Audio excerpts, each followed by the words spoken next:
आइए प्रश्नोत्तरी प्रारंभ करते हैं। इन प्रश्नों के आपने जवाब देने हैं साथ साथ में पहला, और उसके बाद अपने प्रश्नों के उत्तरों की जांच वीडियो के अंत में दिए उत्तरों से कर देनी है और बाद में कमेंट में लिखना है कि आपके कितने आंसर सही थे। तो शुरू करते हैं। निम्नलिखित में जातिवाचक संज्ञा है राम, गंगा, भलाई, पेड़। जातिवाचक संज्ञा बताइए। नंबर 2, राधा नाचती है।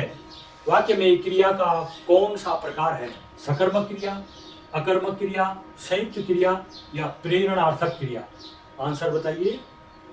निम्नलिखित में भाववाचक संज्ञा है गंगा, लड़का, मिठास, सेवक। आपका आंसर क्या होगा? नोट कीजिए। भूगोल शब्द से बना विशेषण है भौगोलिक, भूगोलीय, भूगोलिक, भूगोलिक। आंसर होगा आपका, बताइएगा। अगला प्रश्न है अव्यय होते हैं। नंबर 1, जिन पर लिंग, वचन और कारक का प्रभाव पड़ता है। नंबर 2, जिन पर केवल लिंग और वचन का प्रभाव पड़ता है। नंबर 3, जिन पर लिंग, वचन और कारक का कोई प्रभाव नहीं पड़ता। नंबर 4, जिन पर केवल कारक का प्रभाव पड़ता है। आपका आंसर क्या है? अगला है सही विकल्प का चयन कीजिए। नीलम ने मिठाई खाई। इस वाक्य में कर्म कौन है? नीलम, मिठाई खाई या कोई नहीं? आंसर क्या है आपका? 7वां देखिए। मैं कल वहां गया। मैं क्रिया विशेषण है। मैं, वहां, कल या गया? आंसर क्या है? 8वां, अब आप खाना बना सकते हो। अब आप खाना खा सकते हो। मुख्य क्रिया छांटकर बतानी। इसमें से खाना खा सकते हो या खा सकते हो। अगला प्रश्न है यह सुनकर धवल चिल्ला उठा। रेखांकित क्रिया का भेद बताइए। ये रेखांकित क्रिया मुख्य क्रिया है, संयुक्त क्रिया है, सहायक क्रिया है या पूरक क्रिया है?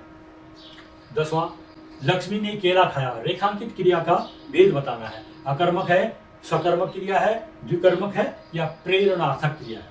11वां, क्रिया के मूल रूप को कहते हैं धातु, मूल धातु, मूल या व्युत्पत्ति। कर्म के आधार पर क्रिया के भेद हैं 2, 3, 4 या 5। अगला प्रश्न 13 है अब आप जा सकते हैं। रेखांकित क्रिया का सही शब्द है अकर्मक क्रिया, सकर्मक क्रिया, संयुक्त क्रिया या रंजक क्रिया। 14वां, वह जा चुकी है। इसमें रेखांकित भाग है मुख्य क्रिया, सहायक क्रिया, संयुक्त क्रिया या सकर्मक क्रिया। 15वां, निम्नलिखित विकल्पों में से कौन से विकल्प में सभी शब्द भाववाचक संज्ञाएं नहीं हैं? सुंदरता, योग्यता, ऊंचाई, बचपन, देवत्व, मनुष्यत्व, बुढ़ापा, देवता। इसमें क्या देखना आपने कि कौन 2 शब्द है भाववाचक संज्ञाएं उनमें नहीं है। तो इसको आपने नोट करना, इसका आंसर लिख लो आप कॉपी में। आगे जाकर के आपने अपने आंसरों की टैली करनी। 16, मैं कल जाऊंगा। इस वाक्य में जा क्या है? क्रिया, धातु क्रिया, मूल या क्रियार्थ? 17वां है निम्नलिखित में से कौन सा शब्द व्यक्तिवाचक नहीं है? गंगा, हिमालय, रामचरितमानस या सागर? 18वां है जय चंद्रों से देश को बचाइए। रेखांकित संज्ञा का भेद बताइए। वो रेखांकित संज्ञा है वो कौन सी संज्ञा है? व्यक्तिवाचक है, जातिवाचक है, भाववाचक है या समूहवाचक है? 19, जो सर्वनाम विशेषण का काम करे उसे कहते हैं। जो सर्वनाम विशेषण का काम करे उसे कहते हैं। विशेषण, सार्वनामिक विशेषण, पुरुषवाचक या क्रिया विशेषण? आंसर बताइए। 20वां, तुम कौन सा सर्वनाम है? जो तुम है वो कौन सा सर्वनाम है? अन्य पुरुषवाचक, मध्यम पुरुषवाचक, निजवाचक या संकेतवाचक?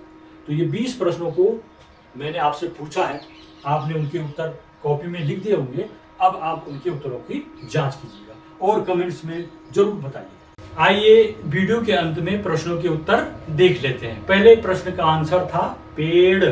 नंबर 2 का आंसर था अकर्मक क्रिया। नंबर 3 का आंसर था मिठास। नंबर 4 का आंसर था भौगोलिक। नंबर 5 का आंसर था जिन पर लिंग वचन है। नंबर 6 का आंसर था मिठाई। नंबर 7 का आंसर वहां। नंबर 8 का आंसर था खा। नंबर 9 का आंसर था संयुक्त क्रिया। नंबर 10 का आंसर था सकर्मक।